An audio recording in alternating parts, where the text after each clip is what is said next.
Hello friend, welcome to my YouTube channel super Adhyayan. So friend, ये most important questions लेकर आई हूँ आप सभी के लिए, आपके आने वाले एग्जाम्स के लिए। ठीक है, तो चलिए फ्रेंड देख लेते हैं। भारत का सर्वप्रथम उल्लेख कौन से अभिलेख में मिलता है? तो यह मिलता है हाथी गुम्फा अभिलेख में।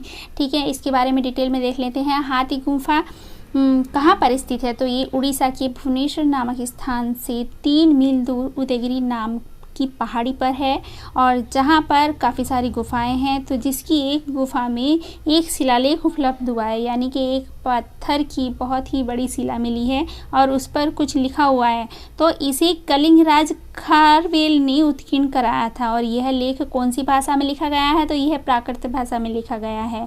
ठीक है फ्रेंड, चलिए देखते हैं नेक्स्ट क्वेश्चन हैं। तो भारतीय नेपोलियन की उपाधि किसे दी गई है? तो ये दी गई है समुद्रगुप्त को। ठीक है फ्रेंड, चलिए नेक्स्ट देखते हैं। मंदिरों की पुण्य भूमि किस राज्य को कहा जाता है? तो ये कहा जाता है तमिलनाडु को। तमिलनाडु को ही मंदिरों की पुण्य भूमि कहा जाता है। ठीक है फ्रेंड, आगे देखते हैं। अगला क्वेश्चन है, ए मेरे वतन के लोगों देशभक्ति गीत किसने लिखा है? तो यह लिखा है प्रदीप जी ने। ठीक, प्रदीप जी ने ही ए मेरे वतन के लोगों जो देशभक्ति गीत बना था वह उसका उन्होंने लेख किया था। ठीक है, उन्होंने ही लिखा था। आगे देखते हैं नेक्स्ट क्वेश्चन। अगला क्वेश्चन देखते हैं, भारत में सर्वप्रथम किस मुसलमान आक्रमणकारी ने जजिया कर वसूला था? तो वो थे मोहम्मद बिन कासिम। ठीक है, नेक्स्ट क्वेश्चन देखते हैं, चंगेज खां का मूल नाम क्या था? तो ये तेमुचिन थी, इसका मूल नाम तेमुचिन था। किसका? चंगेज खान का। ठीक है, चंगेज खां का मूल नाम तेमुचिन था।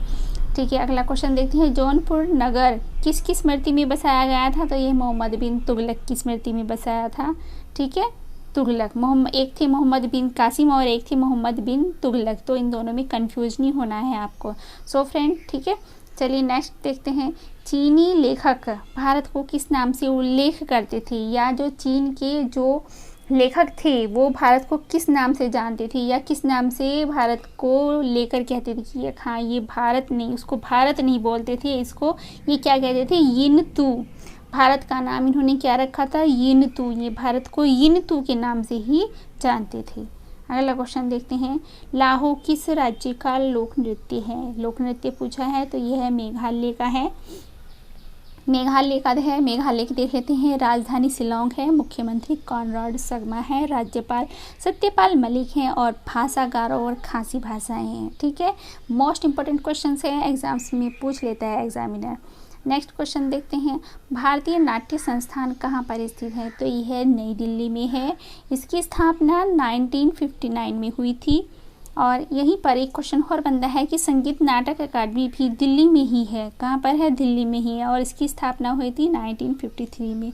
तो फ्रेंड, यहाँ पर ये दोनों क्वेश्चन में कंफ्यूज हो जाते हैं स्टूडेंट, तो आपको कंफ्यूज बिल्कुल नहीं होना है। इन्हें बिल्कुल ध्यान से आपको रिवीजन करना है। ठीक है फ्रेंड, अगला देखते हैं, किस नृत्य का उद्भव ब्रजभूमि की रासलीला से हुआ है? तो यह कथक है।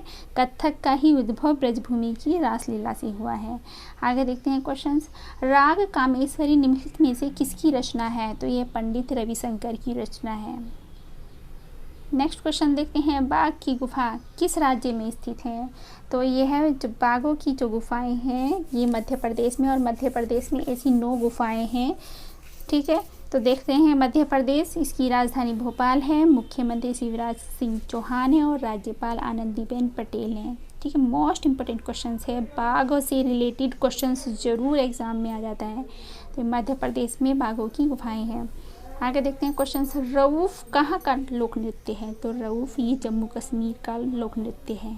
आगे देखते हैं, द गोल्डन थ्रेशोल्ड किसकी उत्कृष्ट कृति है? सॉरी गाइस, यहाँ पर कृति नहीं, कृति, यानी कि इनकी रचना क्या है? ठीक है, कृति, कृति, ये हो गया कृति। ठीक है, तो ये किसकी रचना है? तो ये सरोजिनी नायडू की रचना है। सो फ्रेंड, ये थे कुछ मोस्ट इम्पोर्टेंट क्वेश्चंस आप सभी के लिए, आप सभी के एग्ज़ाम्स के लिए। तो आई होप आपको ये क्वेश्चंस बहुत पसंद आए होंगे। तो please like, share and comments में ज़रूर लिखिए कि आपको क्वेश्चंस कैसे लगे, और शेयर ज़रूर कीजिए। ठीक है फ्रेंड, थैंक यू, धन्यवाद।